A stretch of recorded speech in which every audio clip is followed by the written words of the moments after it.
खऱ्या अर्थानं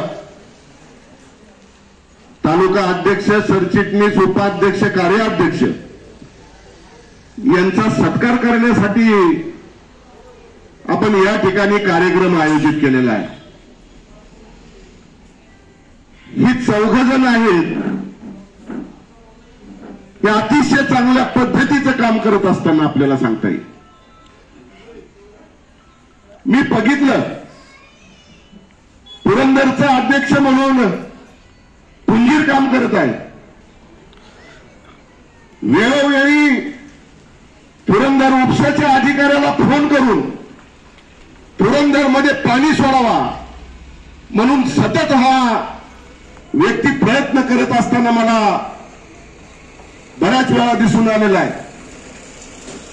मागच्या 15 दिवसापूर्वी, 20 दिवसापूर्वी पोंडे म्हणून आपल्या पुरंदरमध्ये गाव आहे, तिथली काही इतर गावं आहेत, या गावांना पाणी नसल्यामुळं मला त्यांनी फोन केला की साहेब, शेतकऱ्यांची उभी पिकं जळून चालल्या, कुठल्याही पद्धतीचं पाणी शेतीला नाही, आणि अशा पद्धतीने जर शेतकऱ्यांना वेळेमध्ये वेळेत पाणी मिळालं नाही तर शेतकरी आमचा पिकाला लागल्याशिवाय राहणार नाही, अशी कळकळ माझ्याकडे व्यक्त केल्यानंतर मी पुरंदर उपसाचे कार्यकारी संचालक, मला वाटतं काय नाव त्यांचं, कार्यकारी संचालक, पुणे मेन जे संचालक, त्यांना मी फोन केला आणि ते पाणी कानेटकर साहेबांना फोन केला आणि तासामध्येच पाणी मी आपल्या पुरंदर उपसाला सोडायला भाग पाडलो. आणि अशा पद्धतीने सतत काम करणारा हा अध्यक्ष तुम्हाला लाभलेला आहे.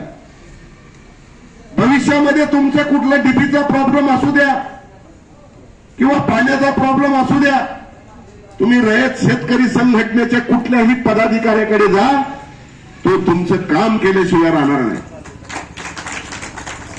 आपली संघटना ही सर्वसामान्य व्यक्तीला मोठी करण्याकरता खऱ्या अर्थानं आपण स्थापन केलेली आहे. मी सुद्धा तुमच्यातलाच एक गरीब कार्यकर्ता आहे, परंतु ज्या वेळेस मी संघटना स्थापन केली त्यावेळेस लोक हसली, म्हणली येडे, याचं काय खरंय, म्हणली काही होऊ शकत नाही.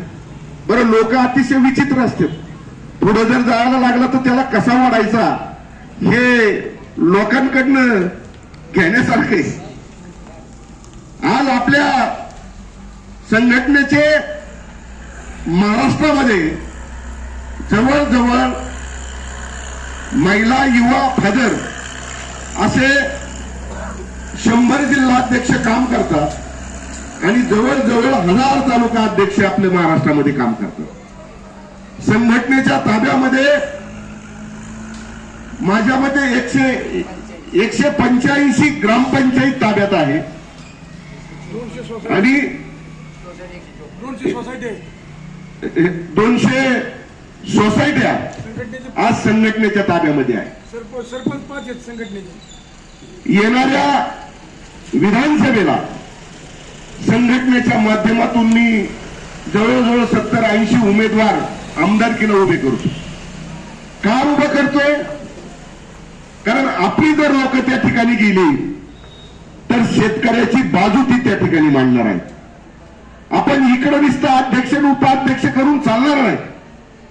आपल्याला संसदेत गेलं पाहिजे, आपल्याला विधान भवनात गेलं पाहिजे, तर कुठेतरी आपली कामं मार्गी लागणार आहे. आपण बऱ्याच वेळा म्हणतो वाढपी ओळखीचा असावा. वाढपी जर ओळखीचा असेल तर तो कुठेही बसू द्या, कोपऱ्याला 4 खडे त्याला जास्त येणार, आणि जर वाढपी जर ओळखीचा नसेल तर त्याला 4 खडे ज्यादा येणार नाही. जर आपलेच आमदार जर गेले मंत्रालयामध्ये तर निश्चितप्रमाणे शेतकऱ्याला चांगल्या पद्धतीच्या सुविधा, शेतकऱ्यांच्या अडचणी सोडवण्याचं काम संघटनेच्या माध्यमातून झाल्याशिवाय राहणार नाही. आज आपण पाहतो की आपण शेतकरी ईडी झालेत,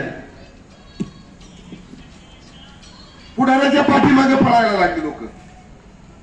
मला सांगा, पुढाऱ्याने आजपर्यंत आपल्याला काय केलं, काय दिलं? तो भले कोणत्या पक्षाचा असू द्या, कोणत्या राजकीय पक्षाचा जर असला तर इलेक्शन लागलं मग त्यांनी तुमच्या जवळ यायचं, खांद्यावरती हात टाकायचा आणि मग आपण बी येडं होतोय. नाही म्हणले आमदारांनी आमच्या खांद्यावर हात टाकला, आपल्याला मतदान त्यालाच केलं पाहिजे. अरे पण 5 वर्ष ती कुठे गेली? मी जनरली बोलतोय, मी स्थानिक तुमच्या इथलं बोलत नाही. आपण शेतकरी आहोत. मला सांगा, या 10 वर्षामध्ये आपली 5 एकराची जमीन 10 वर्षामध्ये 2.5 एकर वाढली. आपल्याला शेती परवडणार आणि नेते मंडळांची शेती 10 वर्षामध्ये 500 एकरावर गेली. मग मला हे कळलं नाही की हे नेते मंडळी शेतामध्ये लावतातच काय आणि आपण नुसतं त्यांच्या पाठीमागे जिंदाबाद जिंदाबाद म्हणून फिरतो. शेतकरी म्हणून तुम्ही एकत्र याला, शेतकरी म्हणून जर तुम्ही आला तर निश्चितप्रमाणे तुमची कामं झाल्याशिवाय राहणार नाही. आणि मग आपल्याला जो बांधावरती शेतकऱ्याचा पोरगा काम करतो त्यालाच आपल्याला विधान भवनामध्ये, विधान संसदेमध्ये पाठवायचं आहे. तर कुठेतरी शेतकऱ्याला चांगले दिवस आल्याशिवाय राहणार नाही. आज आपण बघतो विजेचा प्रश्न अतिशय गंभीर झालेला आहे. आता तरी वीज येतील, अजून महिन्यांनी वीज फक्त पागायची गडीभर आणि ती जाणार आहे. येणारं लाईट बिल आपल्याला येते. गेले 2-3 वर्षाचं बिल मागच्या टायमाला त्यांनी एकदमच काढलं. जे मागचं सरकार होतं त्यांनी सांगितलं तुम्ही लाईट बिल भरू नका, आपण भरलं नाही. त्याच्यानंतर दुसरं आलं, त्यांनी सांगितलं भरू नका, आपण भरलं नाही. आता परिस्थिती अशी झाली, ज्या ठिकाणी आपल्याला 5,000 लाईट बिल यायचं ते आता आलंय 1,00,000-1.5 लाख रुपये. आणि आता सरकार सांगायला सुरुवात केली की तुम्ही हप्त्यानी का व्हायना भरा. तर भरायचे कुठून पैसे? चुका ह्या तुमच्या आहेत. तुम्ही जर वेळेवरती समजा लाईट बिल घेतलं असतं किंवा काय झालं असतं तर एवढं बिल वाढलं नसतं. म्हणून आज संघटनेची मागणी एवढीच आहे की लाईट बिल हे संपूर्णपणे माफ झालं पाहिजे. ही संघटनेची खऱ्या अर्थानं मागणी आहे. आज आपण बघितलं, करोनाचा काळ आला. करोनाच्या काळामध्ये सगळी शेती आपली कोलमडून गेली आणि जे आपण सोसायटी काढले, पीक कर्ज काढलं ते आपण भरू शकलो नाही. आणि भरू न शकल्यामुळं आज आपल्याकडे जप्तीच्या नोटिसा शेतकऱ्यांना यायला लागलेल्या आहे. आणि म्हणून आपलं असंही म्हणणं आहे की शेतकऱ्यांचं संपूर्ण कर्ज माफ हे झालं पाहिजे. ही प्रमुख मागणी आपल्या संघटनेची असलेली या ठिकाणी आपल्याला आवर्जून सांगता येईल. आज आपण पाहतोय की पुरंदर उपसा आपला चालू आहे, परंतु पुरंदर उपशाचं पाणी कधी येतंय आपल्याला? ज्या वेळेस तुम्ही वीज बिलाचे पैसे भराल, तुम्ही जे काय असेल ते इरिगेशनचे पैसे भरता, त्याच्यावरती आपल्याला पाणी हे तलावात सोडलं जातं आणि आपण ते पाणी उपसतो. जर या लाईट बिलाच्या ऐवजी जी आपल्याकडनं पट्टी वसूल केली जाते त्याच्या ऐवजी जर त्या ठिकाणी सोलर जर बसवला तर पूर्णपणे आपल्याला मोफत हे पाणी दिलं जाईल. म्हणून त्या पद्धतीनं पुरंदर उपसाला सोलर बसवावा म्हणून आपण अशा पद्धतीची मागणी त्या ठिकाणी आता केलेली आहे. आणि आपल्याला आपण लवकरात लवकर सोलर कसा बसवला जाईल त्या पद्धतीने आपण प्रयत्न करणार आहे की जेणेकरून शेतकऱ्याला कुठल्याही पद्धतीचं पैसे भरावं लागणार नाही, त्याला फुकट पाणी त्या ठिकाणी दिलं जाईल. या प्रयत्नामध्ये आपली संघटना असलेली या ठिकाणी सांगता येईल. आपलं दुसरं असं म्हणणं आहे की शेतकरी जो 60 वर्षावरचा शेतकरी आहे त्या शेतकऱ्याला महिन्याला दर महिना 15,000 रुपये पेन्शन ही दिली पाहिजे. का दिली पाहिजे? शासन काय आपल्यावरती उपकार करत नाही, आपण काय फुकट पेन्शन त्यांच्याकडनं मागत नाही. आपला मूळच उद्देश असा आहे, ज्यावेळेस आपण खतं घेतो, ट्रॅक्टर घेतो, अवजारं घेतो, त्याला आपण संपूर्ण टॅक्स शासनाला भरत असतो. आणि हा आमच्या टॅक्स मधूनच जो आमचा 60 वर्षाचा शेतकरी आहे त्याला 15,000 रुपये पेन्शन ही दिली पाहिजे, अशा पद्धतीची संघटनेची मागणी आहे. कारण शेतकरी हा दिवसभर काम करून थकलेला असतो, नंतर त्याचं गुडघं काम करत नाही, हात काम करत नाही. आणि अशा परिस्थितीमध्ये त्याला खऱ्या अर्थानं पेन्शनची गरज आहे आणि हे पेन्शन मिळावे म्हणून आपण तशा पद्धतीची मागणी शासनाकडे केलेली आहे. शासन ती आपली मागणी मान्य करण्याच्या विचारात असलेलं या ठिकाणी मला आवर्जून सांगता येईल. दुसरी गोष्ट, आज आपण बघतो की दुधाचा प्रश्न, दुधाची परिस्थिती अतिशय दयनीय झाली. जेवढं आपण हे करतोय शेणात सुद्धा पैसे राहीना, आता अशी परिस्थिती आपली झालेली. शेण सुद्धा पाठीमागे राहीना. मागच्या टायमाला जवळजवळ 30-32 रुपये 35 रुपये आपल्याला दुधाला बाजारभाव मिळत होता. आता तो बाजारभाव कमी केला, 17-18 रुपये बाजारभाव जर मिळत असेल तर दूध व्यवसाय करायचा कसा, हा मोठा प्रश्न पडलेला आहे. आणि प्रत्येक पुढाऱ्यांनी यायचं आणि त्यांनी सांगायचं की तुम्ही कुठला तरी व्यवसाय करा, व्यवसायामध्ये पैसे आहेत. अरे जर आम्ही हा व्यवसाय करायला घेतला तर तुम्ही बाहेरून दूध आयात करताय आणि दुधाचं वाटोळं करून टाकलं. आज जर 35-40 रुपये जर दुधाचा बाजार शेतकऱ्याला मिळाला तर निश्चितप्रमाणे शेतकऱ्याची मुलं चांगल्या पद्धतीनं आपला प्रपंच करू शकतात. परंतु दुधाचा बाजार हा पूर्णपणे उतरल्यामुळे आजच्याला दुग्ध व्यवसाय हा परवडत नाही. आणि म्हणून थोड्याच एवढ्या 8-10 दिवसामध्ये मी दुधाच्या संदर्भात मोठं आंदोलन या ठिकाणी करण्याच्या विचारात आहे. तशा पद्धतीचं आमच्या बोलणं संघटनेशी झालेलं आहे, त्या पद्धतीचं आमचं म्हणणं विचाराधीन आहे.